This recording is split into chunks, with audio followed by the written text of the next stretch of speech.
aleni basebo ni banyabo obanga galiwo omuntu yena mwene aithi ensonga ey'amazima erobera William na Diope nijo vya mutesi okuyimbibwa mpegano agikobe buti agikoberi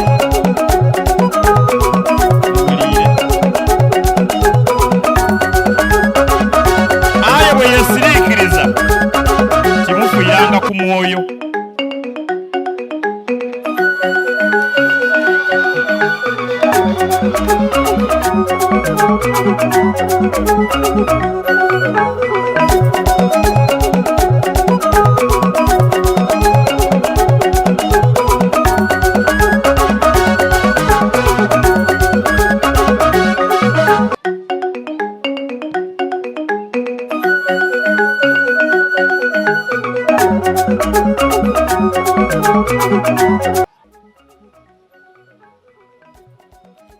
Our dear ones,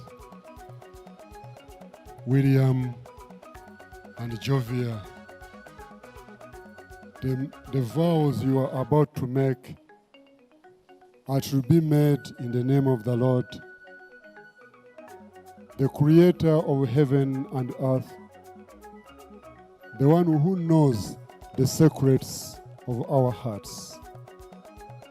So if either of you knows a genuine reason as to why you shouldn't be joined together in holy matrimony, would you please declare right now? Wazira nsonga yona yona. I, Jovia Mutes, take you, William Nadiope, to be my husband, to have and to hold from this day forward, for better or for worse, for richer or for poorer, in sickness and in health, to love, respect, and to cherish for the rest of our lives, according to God's holy law. This is my sincere vow.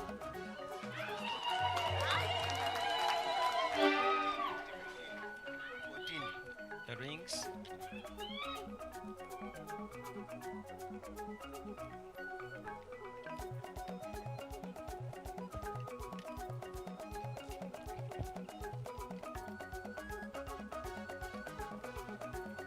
Let us pray for these rings. Sabire empeta zino.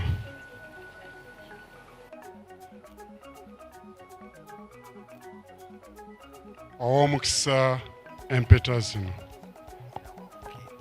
Omuddu wo William n'omuzaana wo Jovia zibabeera omujulirwa n'omusingo mu kwagana kwabwe okutukuvu okutaggwaawo mu linnya erya Yesu Kristo Mukama waffe. Amen.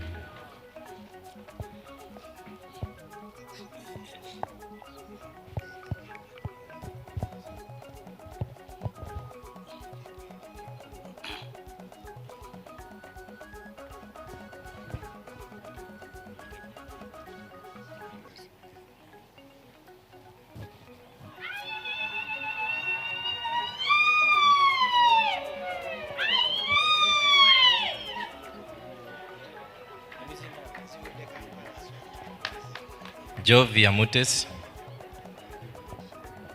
I give you this ring as a sign of our marriage.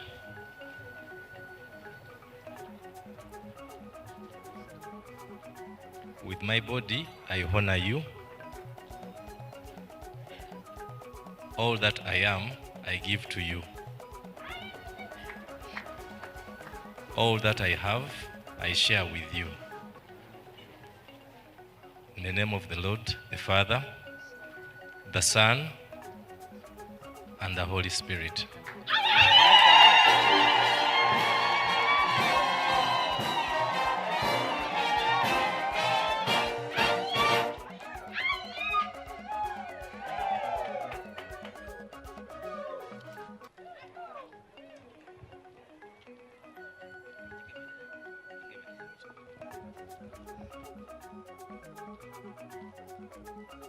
William Nadiope, I give you this ring as a sign of our marriage. With my body, I honor you. All that I am and all that I have, I share with you. In the name of God the Father, the Son, and the Holy Spirit.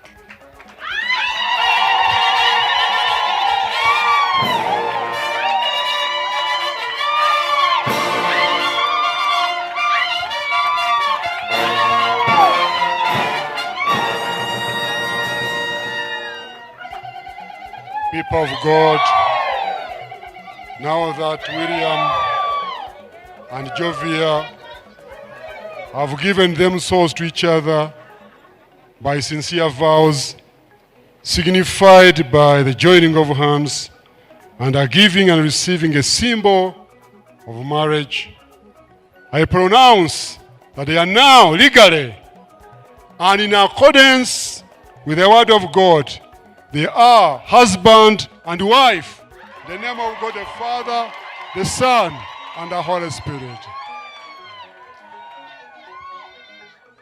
I request you to say amen. What God has joined, nobody should put asunder. Katonda kye yagatta awamu tewabanga muntu yenna akyawukanya.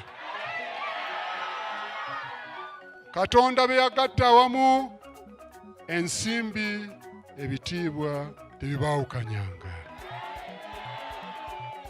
Kubanga William era ne Jovia bakkiriziganyiza okufumbirigana mu butukuvu, kino bakikoze nga batoola empeta n'okukwatagana mu mikono, mboogerako nti ono ye musajja n'omukazi abamu abafumbiriganye mu linnya lya Kitaffe n'Omwana n'Omwoyo Omutukuvu.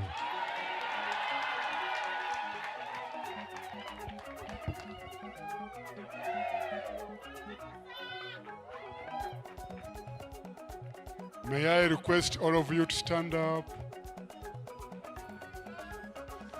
and stretch your right hands before the Bagore as we bless them. May the Lord bless you and keep you. May the Lord sustain you. May the Lord take care of you. May the Lord uphold you.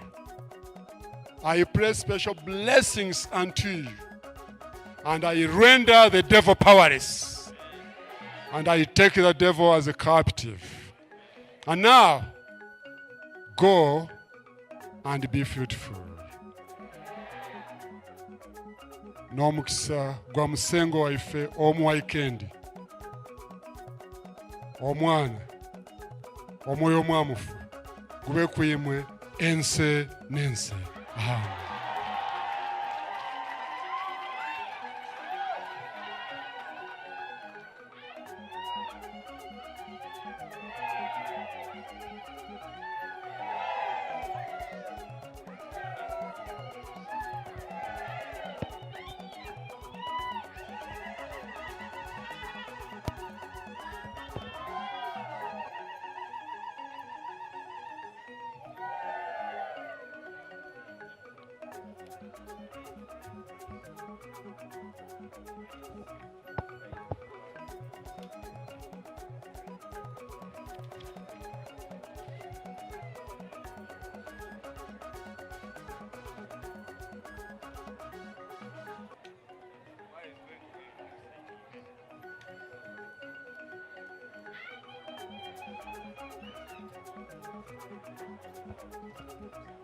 The rest of the people, you may sit. Mutyame musengwa bawenkabi.